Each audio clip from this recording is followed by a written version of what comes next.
Hey guys, and welcome to or back to the Pause in Pursuit podcast with your host, Summer Clark.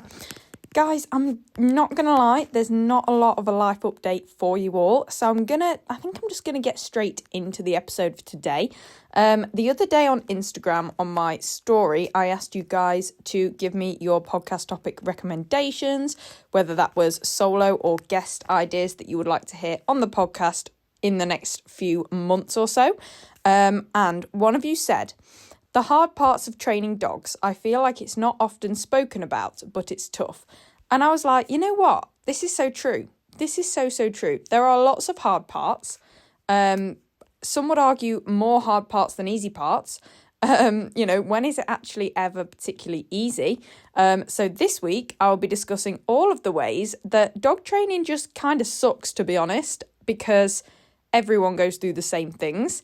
And let's face it, someone has to normalise these things because they are normal. They are very universal, especially certain ones are very, very common, and everyone, like I said, goes through them.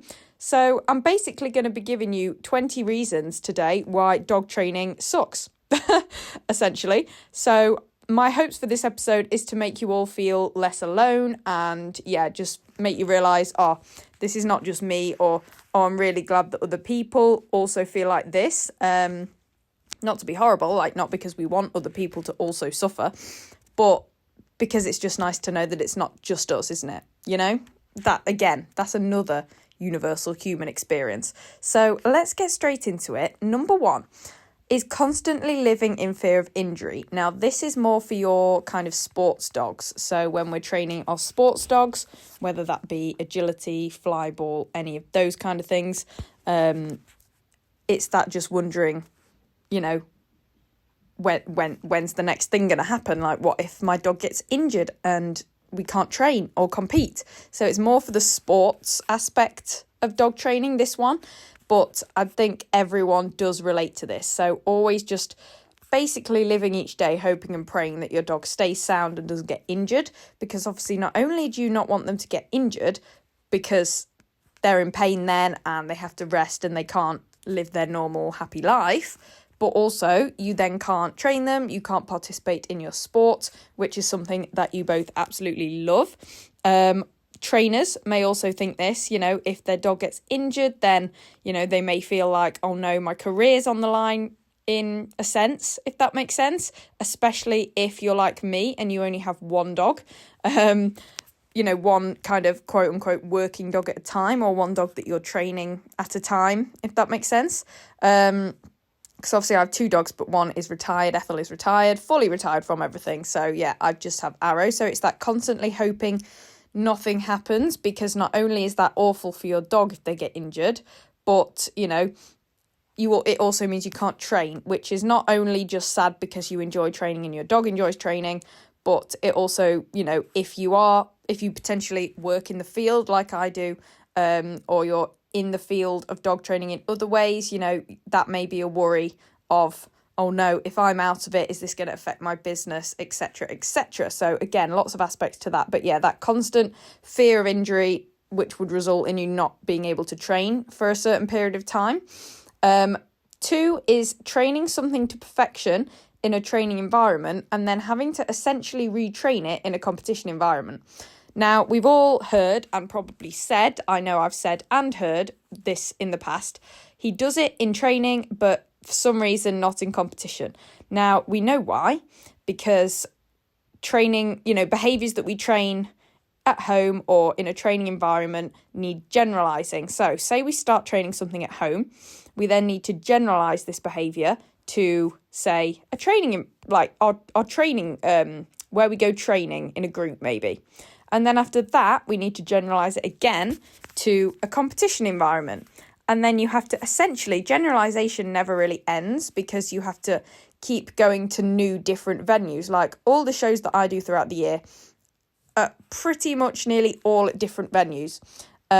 So it's super important that we generalise behaviours. Now, if you don't know, generalisation is basically getting your dog used to performing a certain behaviour in lots of different environments. So that's locations, venues, on different surfaces with different distractions, stuff like that. So they can perform that behaviour when they're asked to, no matter what's going on around them, essentially. And to be honest, often it is a reason why dog training sucks, because you can train it and the dog can understand it and perform it on cue, but then you take your dog into a different environment and it's like you've never trained it. And in the moment, that is very, very frustrating. Now, it's all part of it, but in the moment, that can really suck. And thinking, I've worked so hard to train this behaviour, and now I have to generalise it to other locations as well. Especially when, say, your goal is to compete and have that behaviour present in a competition setting, so you can do well in competition. There's a lot going on at competition, isn't there? And our dogs, for example, the seesaw. I know that's quite common and quite close to home for me. Fine in training, but the competition environment just gives a different vibe, and the behaviour takes so much more sort of thinking and effort and willpower and understanding from the dog in that, more chaotic competition environment.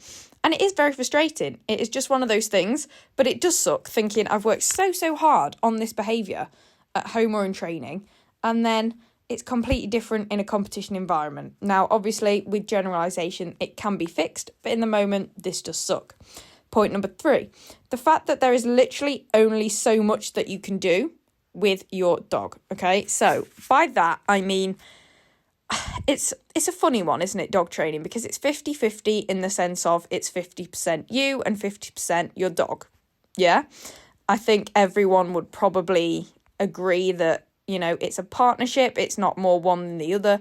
Some people do say that it's more the dog than the handler because it's the dog, say, in competition getting tested. But without the handler, the dog wouldn't be getting tested, if that makes sense. And, I personally believe that it is 50-50. There, one isn't more important than the other. It's 50-50 partnership, not just in competition, but in training as well. How much you can get out of your dog in training, how much your dog can learn in training, stuff like that. And let's face it, it's true, but it sucks. There is only so much you can do because your dog is still an individual living being. And just like people, some dogs are, say, more quote unquote academic than others. They have a higher brain capacity. They are more of a quote unquote natural at certain things than other dogs, okay? Not every dog will learn at the same rate, will be able to pick up the same behaviours as quickly or as, in depth. And, some dogs just won't retain learning as, for as long as other dogs, stuff like that. So a lot of it genetics does play a big role as well. Just who your dog is and what they are like, just like you and me as people. Everyone is different and everyone has a different capacity for learning. And, that's why I say my goal with every single one of my dogs, now and, in the past, now and going into the future, is purely to get the most out of that one individual dog. Okay, that's why I try not to think I want to achieve this, and this with one specific dog. My goals are kind of lifetime, so I'm not saying I need to achieve said goals with my current dog, for example. It's just I want to experience and achieve these goals in my lifetime of doing agility because, I may have a dog in the future that can achieve a certain goal sort of easily or more naturally than the one I've got at the moment. Not even on about Arrow necessarily, but throughout my life, this is kind of what I'm going to be. This is kind of how I go, what I go by, if that makes sense. I think most of you will get what I mean. I always say, every dog is different and all you can do is know, like I think by the time you retire each dog from their discipline or their sport or from training, for whatever reason, whether that's age, injury, illness, etc., I just want to be able to say, yes, I did get the best out of this dog as I could.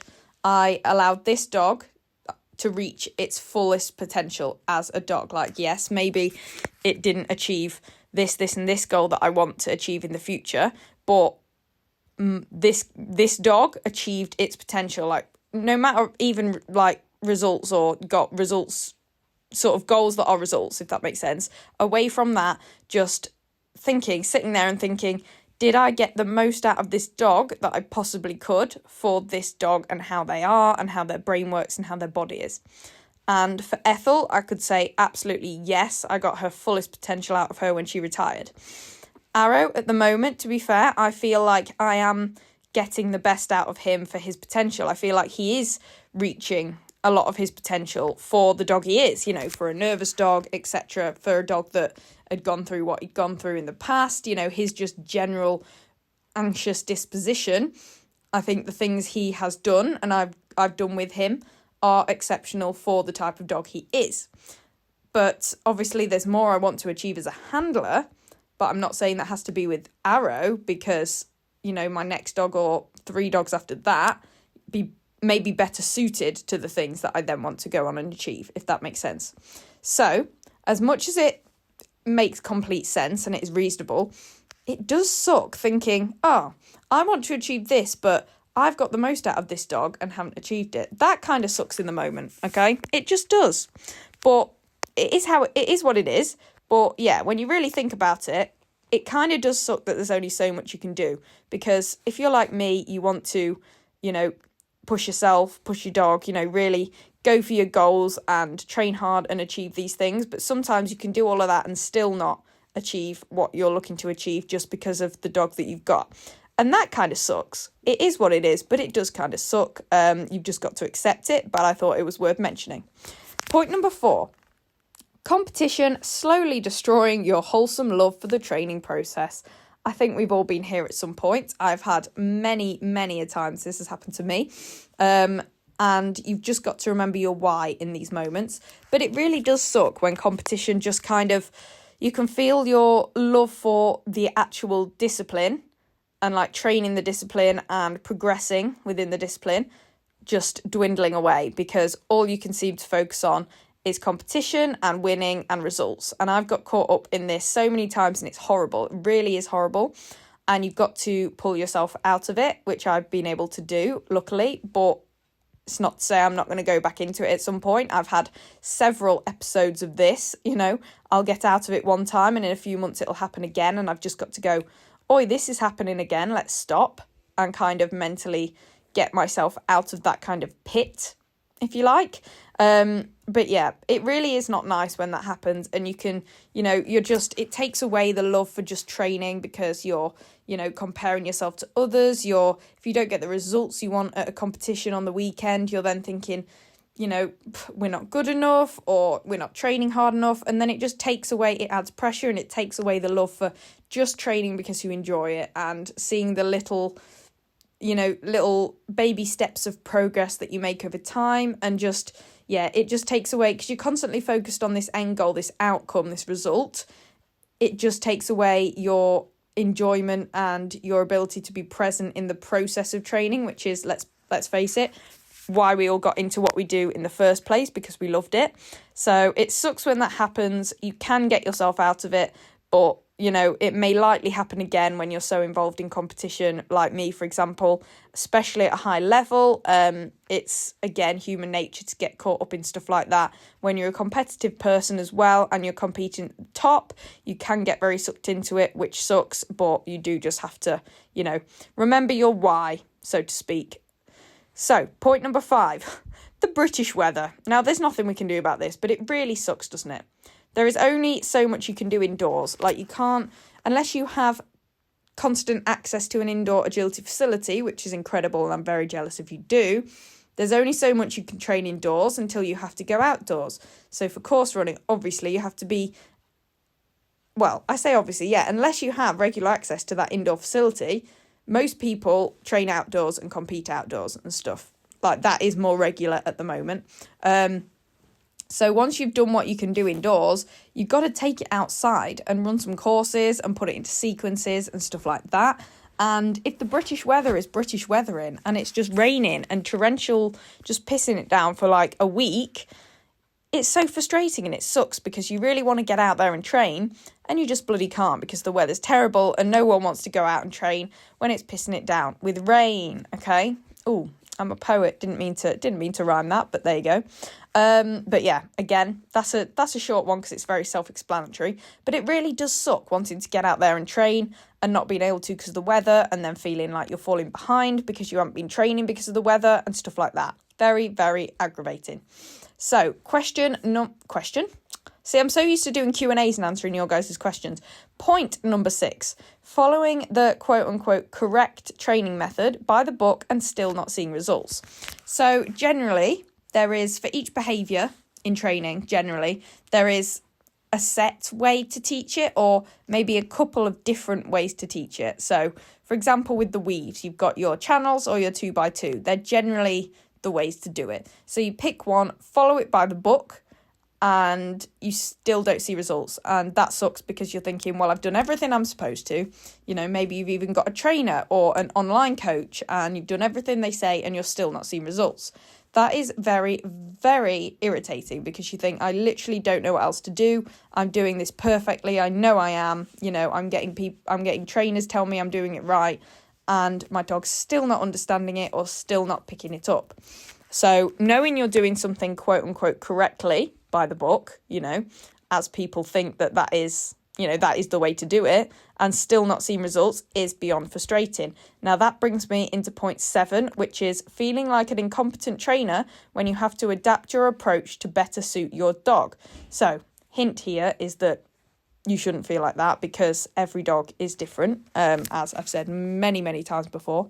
But yeah, so that does suck, because you think, well, I clearly can't train because the method that works for everyone else, or that quote unquote correct method that I'm being told to use, isn't working when I put it into practice. But it's actually not you that's the problem here. Well, nothing's the problem here. Well, there is a problem, but it's it's kind of an easy fix. So you're not an incompetent trainer. You're doing the method right. And for a lot of dogs, what you're doing would probably work. But maybe, well, obviously, if it's not working, this method just doesn't suit your dog's genetic makeup, mentally or physically, for whatever reason. So you then have to adapt your approach to better suit your dog, which is absolutely fine. Most of us have to do this. And this does make you a better trainer in the long run, because you're taking a method and you're tweaking it and you're adapting it to suit your own dog, essentially almost creating your own little method, which is kind of cool if you think about it. But in that moment, not seeing those results and feeling like an incompetent trainer because you're thinking, why didn't the standard method work for me? You know, why am I having to change things when everyone else just uses this method? Spoiler, most people have to adapt each approach a little bit differently to suit their dog, because every dog is different, okay? So try not to get stuck in that, oh, I must be a useless trainer because this hasn't worked for me and my dog. It's probably just that your dog needs a slightly different approach to it, so that it basically makes sense in their little brain, okay? Whether that's, mentally in their brain, or physically, maybe, maybe they struggle to do something a certain way physically, so you have to kind of adapt it to suit them. And then you're learning together, which is actually a really nice, wholesome process. But that initial feeling of feeling incompetent does suck, because you think, well, why isn't the standard method working for me? Is it me? Everyone says that. Every trainer out there goes, is it me? What am I doing wrong at some point? And it sucks. But it's realising that is not the problem, and then moving on from there. But yeah, that initial feeling sucks. Number 8, feeling like a terrible person if you have an anxious dog because you feel as though you're forcing them to do something that scares them. So I had this so much with Arrow. When you've got a nervous, anxious dog that you can tell that they're worried when you're training them or getting them to do, say, agility or something like that, you feel terrible. You're like, oh my God, am I making this dog do something that is scaring them? That's horrible. I shouldn't be doing that, blah, blah, blah. I felt like that, and it is horrible, because you think, maybe I just shouldn't do it. Maybe I shouldn't be doing it.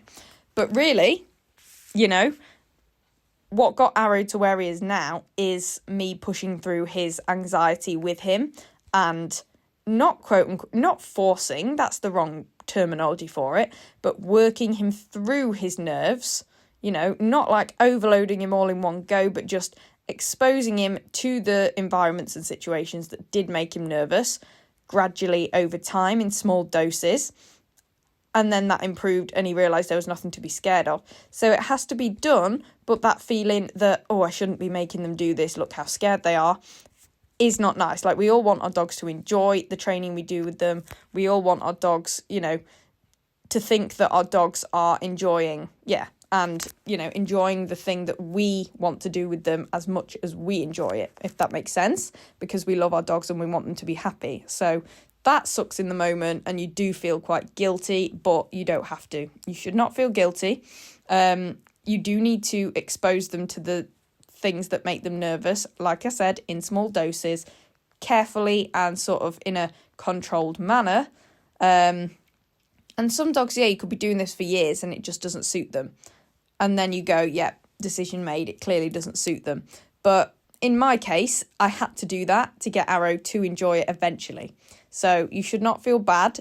We all have our dog's best interests at heart and we all love our dogs. And that is pretty much, you just got to remember that just think to yourself, I love my dog, I want the best for my dog, and I want my dog to enjoy themselves, and this is just part of the journey.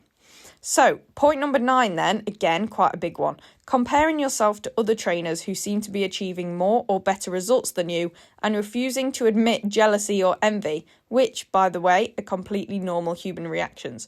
So, comparison, the comparison trap, bloody hell, it really is just there, isn't it? Especially in competition, because you're competing against other people and your result, you're doing the same thing, running the same course, for example, if it's agility, and literally seeing the stats next to each other of how well you did in that run.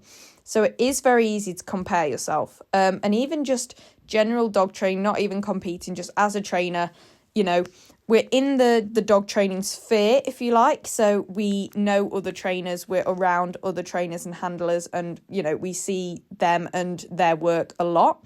So when you see lots of others, or even just one other trainer, achieving more or better results than you are, you can kind of think, what am I doing wrong then? Why are they so much better than me? And then on top of that, which sucks in itself, even though that's completely irrelevant because, again, we're all different and our dogs are different and everyone is on their own timeline. Like, you can't compare, their dog's probably completely different to yours.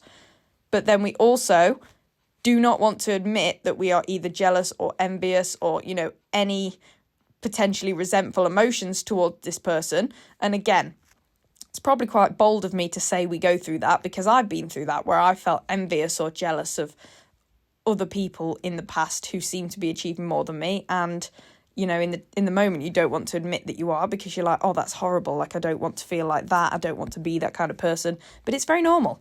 Not just in dog training, just in life in general. It's very, very normal. It's not having that feeling that's the problem. It's then if you act on it or not, in a positive or negative way. So you want to be acting on it in a positive way, use it as inspiration if you can, instead of, actually being bitter and resentful towards these people or saying not very nice things about them to other people, etc. So there's two sides to how you deal with those emotions. But it does suck when you first feel them and you don't want to admit it because you feel bad for feeling jealous or envious. But really, you should just admit, I'm feeling this way towards these people because I feel like I'm doing so much worse than them. But then using that as inspiration and, taking what do you admire about them? What do you think they are doing that's potentially working better for them? And what could you try, to kind of move yourself forward and take inspiration and education from them instead of being bitter or resentful because you think they're doing better than you. And also, comparison is the worst on social media. So really, really try not to obsess about what people are putting on social media, because generally, and I try and put the bad stuff on as well, because I feel like not enough people do that, and you can go on and you see everyone's highlights and you think that's their entire life, but really they're just missing out the difficult parts or the bad parts or the quote-unquote failures. But trust me, they're there. We all go through both sides, and I try and put both sides on social media, but I know a lot of people don't, which is fine if they don't want to. But I think it is helpful to see that people are also experiencing difficulties and challenges and stuff, because then you don't feel like comparing as much, because you think, again, great, it's not just me. Point number 10, being at a complete loss if your dog isn't driven by reinforcement. This really sucks because, and I've had a few handlers come to me with dogs like this, for my training, and the dog just isn't bothered about treats or toys. Usually I find that does resolve over a few weeks when they're used to me, the environment, the other dogs in the group, something like that. The dogs generally are always motivated by something. And again, it's just finding what that is, trialing lots of different treats, lots of different toys, keeping sessions really short, even like 1 rep to a reinforcer, get that engagement with the reinforcer and then end the session because you've ended on a high, and just doing that over time. So again, I'm going into the ways to fix things, but it sucks when you think, great, my dog isn't motivated by any reward. How am I going to motivate this dog to work? Like, how am I going to train this dog when they're not bothered about what I'm giving them as a reward? So how do I mark correct behaviours if they don't want the treat or the toy that I give them when they do the correct behaviour? That is so frustrating, and that really, really sucks. Like I said, it is fixable, but it really, really sucks. Not as much as comparing yourself to other trainers. I'd say that is like the most sucky feeling ever, but it still does suck. Point number 11, watching our dogs age and lose the spark that they once had for their discipline. Honestly, why do dogs have to get older? I hate it. Not even the love for the discipline necessarily. I mean, some dogs potentially do as they get older. You can tell they're not as interested anymore, which is horrible. But often as well with, dogs getting older, they lose the kind of physical spark. Like you can see they're either suddenly just struggling a little bit more to move and to turn and to jump than they used to, or you can see they're slowing down a little bit, and that's horrible. Like that really sucks, and there is nothing any of us can do about that. Obviously we can keep our dogs as fit and well throughout their lives as we can, but they're all going to age, and it's horrible. I wish dogs lived as long as people, or longer, ideally longer. For example, when I retired Ethel, she was struggling to jump. Like I could tell she was struggling to jump, and that's when I made the decision to retire her.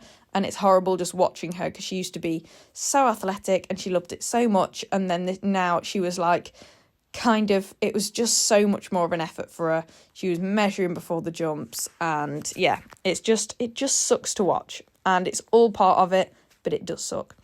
Point number 12, trying to override our dog's natural instincts for the sake of training. So, for example, you're trying to train your dog, but their natural urges, for example, sniffing in a spaniel maybe, and herding in a collie, are just taking over. Like the dog is finding that really, really difficult to suppress that urge in that scenario while you're trying to train it and trying to get it to engage in less natural behaviours. So, for example, whatever you're trying to train it to do at the time. This really sucks, because you think it's not the dog's fault. The dog is wired to do that, but it is so, so annoying in the moment. And again, you can work through it, and I'm not going to go really into depth of how. It is doable, but in the moment, it really does suck when you're like, oh, the dog can't help itself, if that makes sense. So you can't even be annoyed, because you're like, this is just hardwired into its literal DNA, but it's not what I want it to do right now, because you're trying to train it to do something else. That's annoying. Point 13, having a reactive dog and feeling judged by others for it, despite your constant efforts to train the behaviour away. Yeah, this sucks. So Ethel was slightly reactive to other dogs. So I always just decided to keep her out of the way of other dogs. Really, didn't really put her in groups of dogs, didn't, just wouldn't kind of put her in scenarios like that, because stressed her out, stressed me out. And, as much as you can try and fix something, some dogs are just hardwired to be like they are, just like people.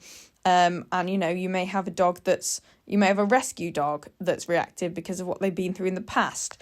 Or your dog's just like that, and you just feel like everyone's judging you, thinking it's something to do with you, that your dog is, reacting to things, reacting to the ring, reacting to other dogs or people, even though you are trying your best behind the scenes and, out and about to stop the dog being like that, if that makes sense. So, you're doing all you can to fix it, but while it's still going on, you feel like people are judging you for it, if that makes sense. Like I did feel like people were judging me because Ethel would have a pop at another dog if they got too close on a lead or something like that. And again, you've got to be sensible. If you know your dog's like that, let's not take it right next to a ring and put it in that situation. Stuff like that, it's common sense, but still, you can just feel very judged in those situations, like people would blame you for it, or, you know, blame your training or your lack of for it, even though you are trying your best. That does suck. Number 14, getting asked for training advice and feeling like a fraud because your dog is a quote unquote natural and you can't think of anything specific that you did to achieve what you have. So say you have a dog that's just absolutely phenomenal, and yes, you've worked hard, but you also know that it wasn't a huge battle to get it to be like that, if that makes sense. Like it just went straight into it and kind of slotted straight into that kind of training. And someone says, right, how did you get your dog to be so good at this? So maybe it's a piece of equipment or something. And you don't know what to say because you're like, I just trained it the way everyone trains their dog to do this thing. And it did it. And you kind of feel like you, for some reason, feel bad for saying that, if that makes sense. Because you think you need to give something specific or really in depth or different that this person's never heard of, like a little hack to tell them. And you just can't think of one. And you feel bad for it. This isn't me, by the way. Arrow has not been a quote unquote natural when it comes to training. But I do hope I have a dog that is quote unquote natural or a little bit easier. And again, I don't think any dog is just a natural, but some dogs are definitely quote unquote, I'm doing that a lot today, easier than others. And they have just less kind of, you face less specific challenges with them. Again, like I said earlier, every dog is different. But yeah, it does suck, or it would suck. I haven't really had this particularly, but, you know, I know people who have. I've seen it, heard it, getting asked for the advice, and they just think, well, I haven't really done anything specific. And then you feel like you're letting that person down or disappointing them. That's a bit sucky too. So, number 15, the grueling, quote unquote, I'm doing that again, I need to stop, dog mum guilt when you have a weekend off or engage in non-dog training activities and convince yourself that you're ruining your dog's progress or falling behind. So this happens to me a lot. If I have, say, a weekend where I'm not competing or training, or I'm going away to do something that's not dog related, maybe I'm leaving the dogs at home, my parents, etc., a little voice in the back of your head goes, oh, I'm not training or competing this weekend, therefore I'm not going to make as much progress, or my dog's going to lose progress that we've been building over the past maybe month, training every weekend, if that makes sense.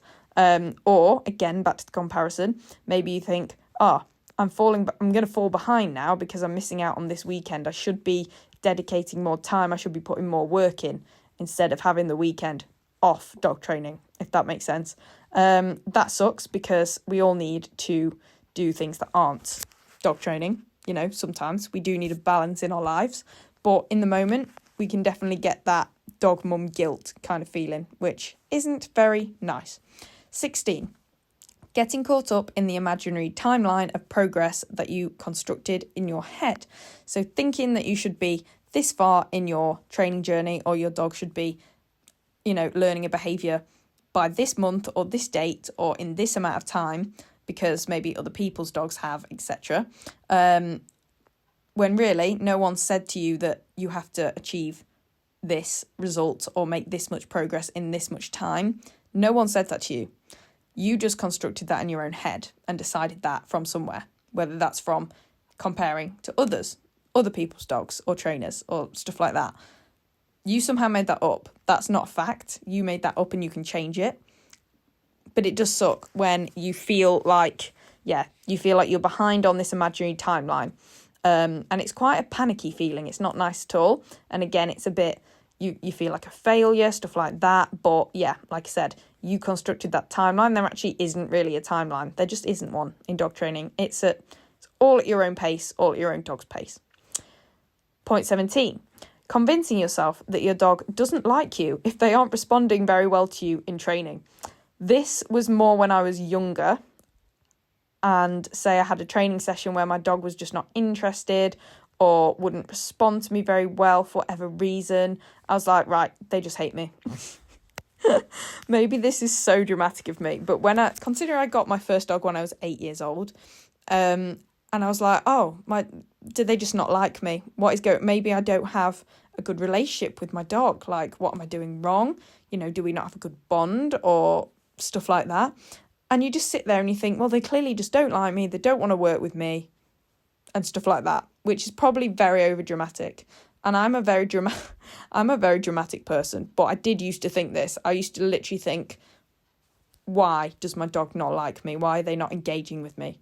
But it's not that. It is not that, okay? I mean, yes, there are lots of relationship building exercises you can do with your dog, which will help in your training, but they're probably just having an off day. They're probably just either having an off day on the day you're doing that training session where they aren't responding great, and maybe you should just stop and come back the next day and all will be right again with the world, or maybe they're struggling to understand the behaviour you're trying to teach them. So again, go away, think about what's happened, reflect, adapt your training, and, change your approach for next time, and they'll probably respond way much better. So, next point, getting tired of training the same thing over and over, but pushing through because you know that consistency is key. So, the thing with dog training is it is very repetitive. And again, people probably don't want to admit it, but I'll admit it for us all. Training the same thing over and over and over again, because you have to get results and get your dog to understand it, we can get bored. We can be like, oh, I feel like I've been doing this forever. For example, right, you all know what I'm going to say already. Running contacts, teaching a running dog walk, drilling drilling that shit. Like, it is very, very repetitive, and it takes a very, very long time of doing the same things. And sometimes, I'll admit it, as a handler, and you guys are probably the same, you just think, oh, I just want to train something new now. I want to do something else.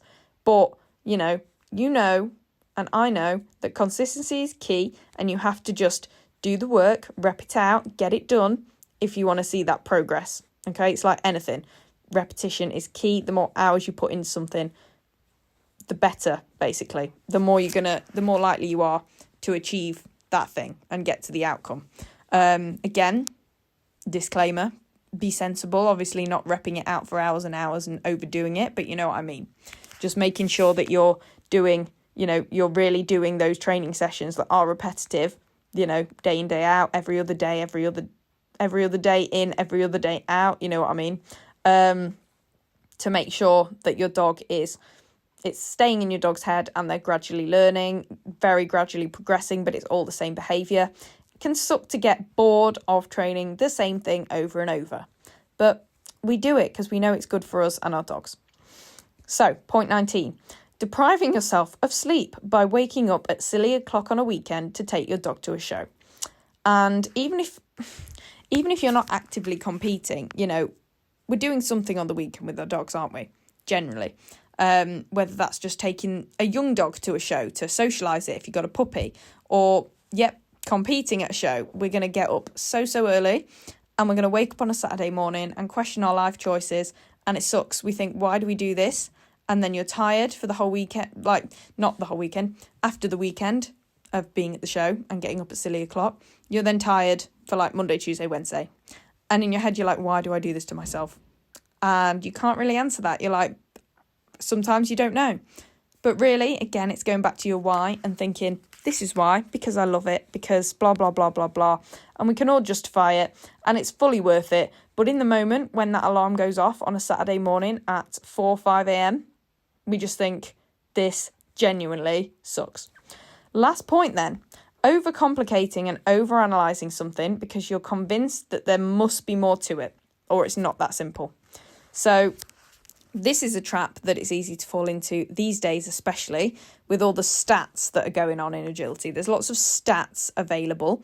We all get our runs videoed, stuff like that. So it's overcomplicating things and overanalyzing and, scrutinizing everything because you feel like it's not good enough. You need to improve more. And that is good to an extent until it becomes unhealthy. So again, there's a difference between analysing your runs and your data so for a reasonable amount of time, maybe 10 minutes, and then you're like, so now I need to do this and this and this to move forward and improve. There's that, and then there's doing it for hours and over scrutinising and criticizing yourself and every little imperfection in that run or about that stat. That just sucks. Like, that's not fun. And also, overcomplicating something, because say you're training your dog and you think, right, it can't be that easy. There must be more to it. And really, it is actually that simple. Like, you're doing fine. You don't need to do any more than you're doing. You're doing it absolutely fine. But you think, oh, I'm not doing enough. It must be harder than this. But no, you've cracked it. You're fine. Stop stressing. And those are the 20 points. So I hope it was quite a kind of light-hearted, funny episode, but also quite true. And it did make you realise that we all have these potentially silly, potentially dramatic, kind of negative thoughts towards aspects of dog training, because it is very tough and there are a lot of things to it that just do suck. And I kind of think everything in life is like that. Like, things about a lot of things in life suck. Nothing worthwhile is easy, I like to say and like to think. But yeah, there are a lot of things that are just tough in dog training, and that's completely normal. If you're finding these things tough too, just know, so am I, okay? And it's just helpful, isn't it, to think, oh, other people are experiencing it too. It's a universal experience. It's not just me either finding it harder than everyone else or doing something wrong when everyone else isn't. It is very universal. So I hope you enjoyed the episode of today, guys. Please make sure you follow the podcast so that you don't miss any future episodes. This time next week, I will be having Jen on the podcast, and we're going to be talking all about her exciting new project aimed around improving the behaviours of dogs around the rings, at shows, at events, stuff like that. So I'm excited to share that conversation with you guys next week. So make sure you're following the podcast so you don't miss that episode. Also, please do leave the podcast a 5-star rating or review on Spotify, Apple Podcasts, or wherever you stream your podcast. That would mean the absolute world to me. And what else do I say? Please do follow me on social media at Paws in Pursuit on pretty much every single platform.